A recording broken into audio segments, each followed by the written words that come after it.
Hey, I want to talk to you today about the concept of periodization. And what this means is basically your planned workouts that go in different cycles or phases to help you accomplish something specific.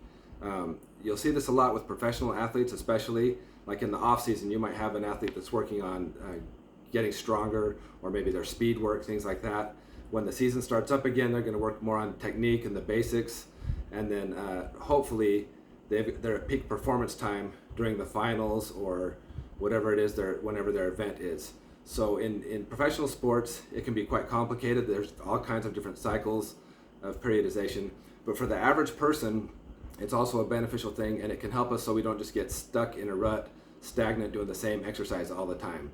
The concept of progressive overload is when we basically stress our body and it adapts to it and gets bigger and stronger and faster, that sort of thing. And so there's definitely some things we can do to make it more effective, and things that we can do that are safer. But whenever we talk about periodization, there's basically four principles. I'll go over that in just a minute. Four variables that'll affect that. Just to tell you really quick though why this is important. About 20 years ago, when I was working at Gold's Gym, I remember one day these two ladies came up to me and said, "We've been working out for close to 6 months here. We're just not getting the results we want." And they were kind of frustrated because they were pretty consistent, but they just hadn't gotten what they wanted to accomplish. So I said, "Show me what you're doing." And they went around and showed me all the exercises they did. And it was a pretty good routine they'd been doing. And I said, "Well, how long have you been doing this?" And they said, "Oh, since we started 6 months ago." So they've been doing the exact same exercise on the exact same machine, the exact same weight, in the exact same order, everything for 6 months. Now, after 2 or 3 weeks, their body had already adapted and gotten better, but they just kept the resistance the same, they kept everything the same, and so they plateaued and they hadn't made any progress. So to avoid doing that sort of thing, we're always going to want to mix up our routine, tweak our exercises a little bit, change things out, and that'll help our body continue to adapt and grow and make progress. So those four variables I told you when we're adjusting our routine. The first one is the mode of exercise. That basically is just the type of exercise. So for instance, if we're talking about cardiovascular conditioning, if someone likes to jog, or if they're a cyclist, that could be their main thing. If you go to the gym and you're always on the elliptical watching Dr. Phil for half an hour and you call that your workout, maybe it's time, if that's an easy thing for you, maybe it's time to go over and try that stair stepper, and you might only last a minute or two on that. Or maybe go over to the rower and see how long it takes you to row 1,000 meters, something like that. So there's lots of different ways. You don't just get stuck in one thing, unless obviously if you're training specifically for like a marathon or for a cycling event, you want to stick specifically to what you're doing. But if you're just trying to improve your cardiovascular conditioning, give all these other things a shot. So try some different types of exercises. So that's mode, is different types of things. The second one is the frequency of working out. Frequency just refers to how often we're working out. Ideally in a week, if you can work out 3 to 5 times a week, that's going to be great for having progress. If you can consistently do that, you're going to be a lot better off than the person that does less. It's really hard to expect results and progress if you're only working out once or twice a week. You might be able to maintain some results like that, but you're not going to make good progress in the gym if you're not frequent enough on there.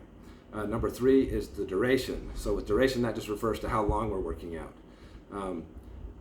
A lot of people think you have to spend a ton of time in the gym to get results, and you don't necessarily. You can have a high intensity workout. You can do some, it just depends on what you're trying to accomplish. But one thing to keep in mind, if you're having long workouts, like for instance, like a weekend run for a runner, that's a long run, or if you're doing any, high volume type stuff that's really intense, then you might want to cut back on the frequency if they're really taking a lot out of you, so you can have time to recuperate there. So that's something to keep in mind with duration and frequency, like how intense those workouts are and the time you need to recover. And then the fourth variable is the intensity. And this is really the big one. This one's like the catalyst for getting results. Intensity is awesome, but it is kind of a double-edged sword. There's a caveat to it. You can get great results with intensity, but it's also, you're more likely to get injured doing high intensity activities or exercises. So you want to be smart. If you're going to go with intensity and tweak that variable, we want to make sure that we've got a good foundation first. So we want to work on things like stability, balance, strength, just those basic things before you get fancy with plyometrics and more intense, difficult type of things. So those are some things to keep in mind. Also, when we're talking about intensity, one way you can measure that, there's a perceived exertion scale, like the talk test, things like that, where if you're just talking with a friend, walking, and you're not even short of breath at all, maybe you need to bump up the intensity, walk a little bit faster, or break into a jog, something like that, if you're trying to improve the intensity. A really more effective way of knowing your intensity is to use a heart rate monitor, because you can just look down and see exactly how hard your heart's working, that sort of thing. So anyway, these 4 variables are things you can always tweak with your exercises routine to help you get better results, so you don't get stagnant and just plateau and stuck in the same place. Also, there's just so much variety out there, so many different activities and sports and things. I encourage you to just, try all of them, dabble in all these things. You might find something you totally love.